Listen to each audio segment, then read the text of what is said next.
Welcome back everybody, and thank you for joining me for another Race to 8 series. Today we're going to go over the Prismari Performance deck, which has the most powerful, and I'm not kidding, the most powerful pre-constructed commander ever printed, and this is no joke. I'm going to show you just how to upgrade it, but if you're new to the series, the Race to 8 is where we put the pre-constructed deck and we just upgrade it on the cheapest budget possible to compete with $500 decks and power level 8 decks.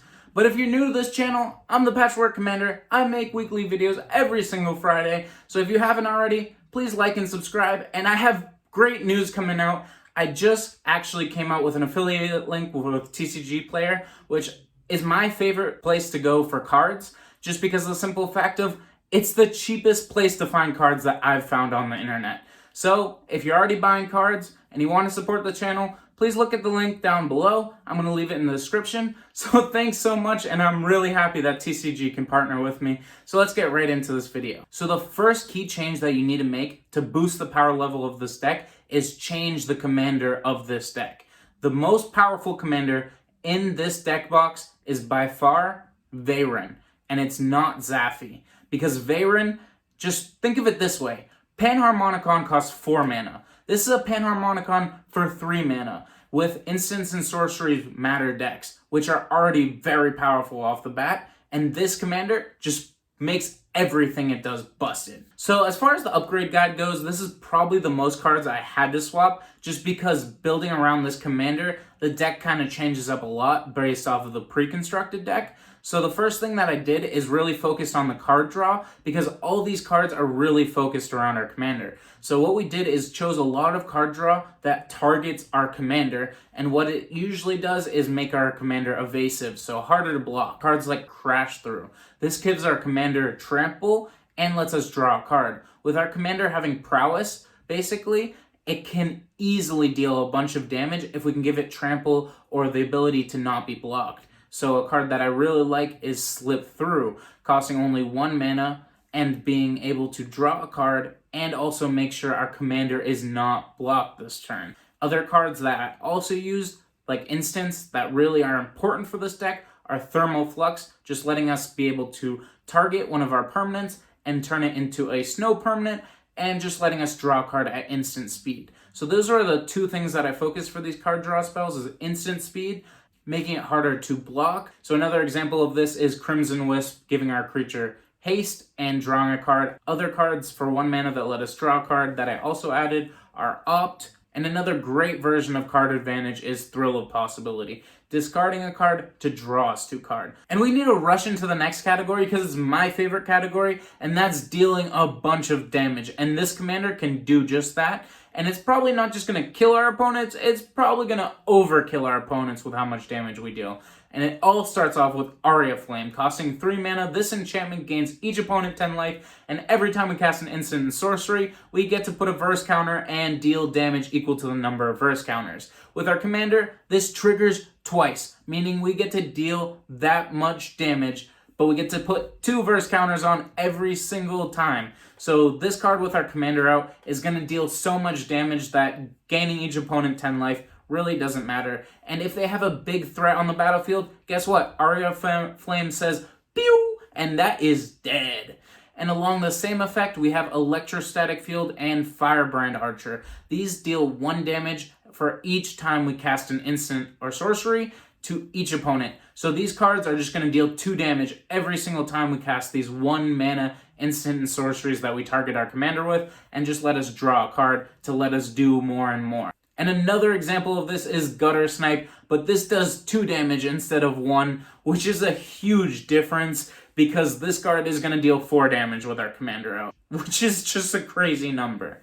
And another card that's just great as well is Thermal Alchemist. Now, I love these more than the Electrostatic Field and Firebrand Archer, just because we can play this on turn 2, and even if our commander doesn't go on the battlefield ever, we can just deal 1 damage to each opponent every single turn. But with our commander, we get a double of the untapped trigger, and then we can deal another 1 damage to our opponents again. And the last card that we're going to use to deal damage to our opponents is Chandra's Ignition. Now, this card I've just been putting into more and more decks, just because this card, it can easily deal out, I would say 10 damage to each opponent easily. Because what this card does, it just sacrifices a creature and you deal damage to each other creature and each opponent equal to the amount of the creature's total power.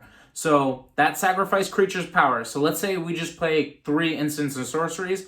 All of a sudden, our commander gets buffed 3 times. And now we get to sacrifice our commander and deal that much damage to each opponent and each player. Just imagine casting 5 ops in a single turn, or just casting a bunch of little 1-drops every single turn, and how big our commander gets. And now we get to play a Chandra's Ignition to just finish off the table. And the next category, Instant and Sorcery Matters cards, powers up the deck the most because it has so much synergy with our commander. And it all starts with Archmage Emeritus. And this says whenever you cast or copy an instant and sorcery spell, draw a card. So now every time we cast those 1-drops, we get to draw an additional card. And this is great with our commander because now we get to play those cards, and now we get to draw 2 cards. I think this card also has the best potential for going up in value later on, because this is only a $1 to $2 card, and this will draw you a card every single time you cast an instant and sorcery, which means it goes in so many Izzet decks and other decks as well. So just take an eye out on this card, because this card's going to go up in the future. And the next card really is the bread and butter to our deck, and that's Birgi, God of Storytelling. Only costing 3 mana, but whenever we cast a spell, we get to add 1 red mana. So that means all these 1 mana cantrips, we get to add a mana. So basically they're free, and they let us draw a card. So they replace themselves, and we keep doing this process. With our commander out, this gets us 2 mana every single time. And the next bread and butter card is Croc the Thumbless. Costing only 2 mana, it reaches its full potential in this deck, because every single time we cast an instant sorcery, we get to flip a coin. And if we guess it correctly, all of a sudden we get to copy that spell an additional time. If not, we put it back into our hand. Now, we don't really care with our commander out. We just want to cast instant and sorceries, because we're going to get triggers off of all these creatures anyways if we just cast these instant sorceries. But what this card does is it makes all of our instant and sorceries cost twice as much mana, but they have twice the effect. So all of a sudden, these cantrips that only cost 1 mana to draw a card can cost 1 mana to draw a card, and then we also get the ability to copy it. But with our commander out, this effect triggers twice, which means we're just about always going to be able to copy our instant and sorceries.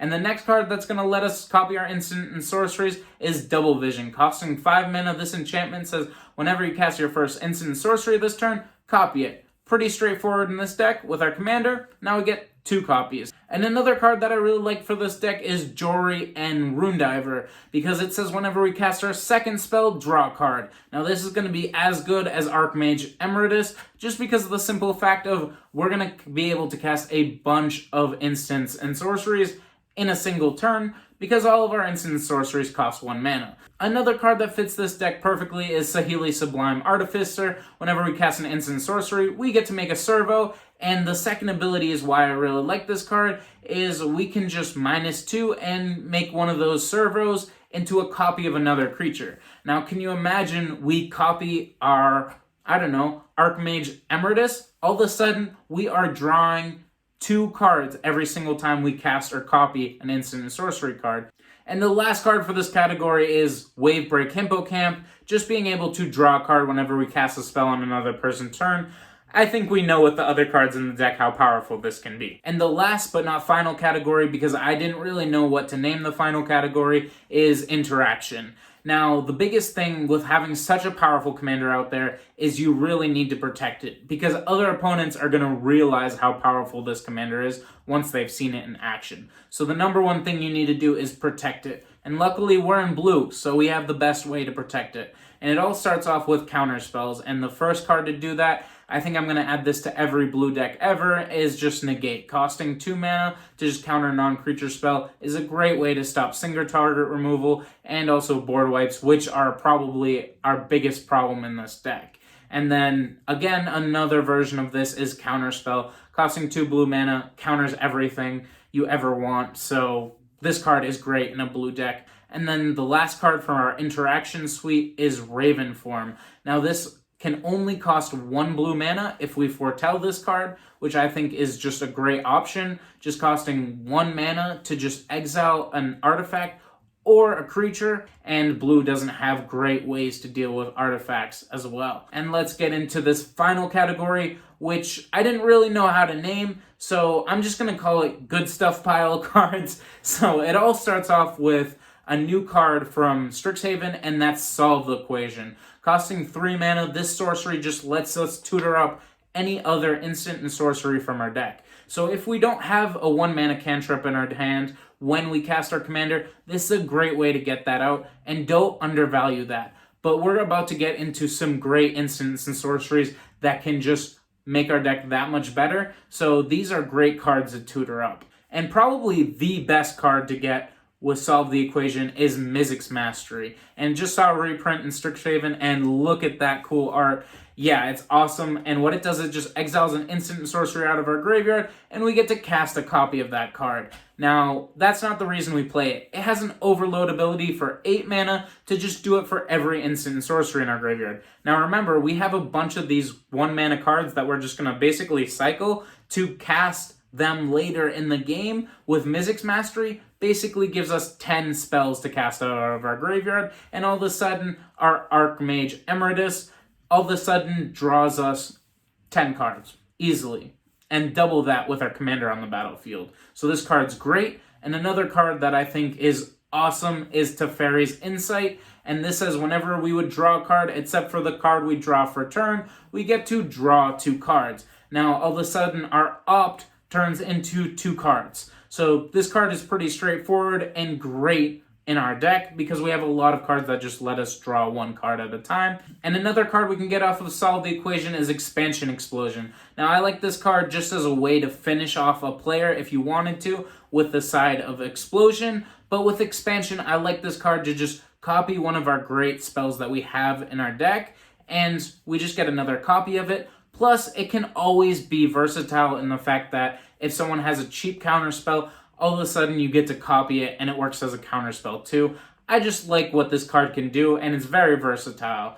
And another card that I like that's just gives us more flexibility is Mission Briefing. Being able to cast any instant and sorcery out of our graveyard just gives our deck just that little bit more versatility that it really needs. And the last instant that I have in this deck should probably go into every instant and sorcery matters deck that's in blue, and that's Salundi Vision, just costing 3 mana, and just the versatility of being a land on one side and being an instant on the other. I love this card because if you ever discard it for any reason, this is a great card because you can just cast it off of Mizzix Mastery. But also, just the fact that it can just be a land, but also count as another instant, is great for our deck. But the best card in our deck, hands down, and I don't understand why this is $4, pick this card up because this is a reprint of a $200 card in a $4 version, is Underworld Breach. Yeah, this is basically a Yawgmoth's Will, and just being able to exile 3 cards out of our graveyard to cast anything out of our graveyard is awesome, especially when we get to recast these 1 mana cantrips, and all of a sudden we get to do explosive stuff with our Burgies out or our Archmage Emeritus out as well. And that just about wraps up my upgrade guide and the total cost for this deck, and I think this is the most impressive with 32 different cards that I changed. It was a total of $44. Now again, if you want to help me out, the TCG player link is down below if you want to pick up some of these cards yourself.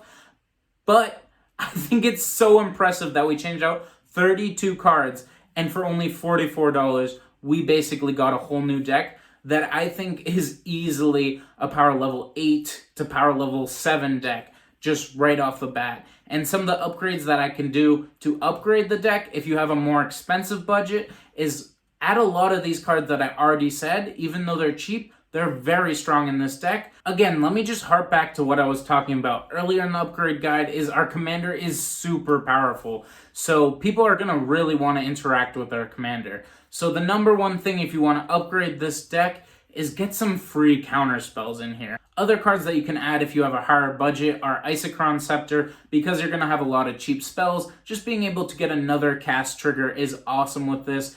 And also the card that probably powers this deck up to 100% is Thousand Year Storm. With our commander out, this does incredibly busted things. So those are kind of the cards that I would go for if you really want to upgrade the deck. And lastly, if you just want a full list of all the cards that I talked about and all the cards that I cut, the tapped out link is down below. For the cards that I cut, I usually focused on all the instants and sorceries that cost 4 mana or above, and a lot of the cards that cost 7 mana in general or above, I just cut out of the deck entirely to put the CMC lower in the deck. And I hope you guys were impressed with this final deck list, because let me tell you, it was a ton of work. So if you like this, please like, comment, and subscribe. It helps out a ton because I'm trying to reach 1,000 subscribers by the end of the year. And thank you so much for watching. Patchwork Commander is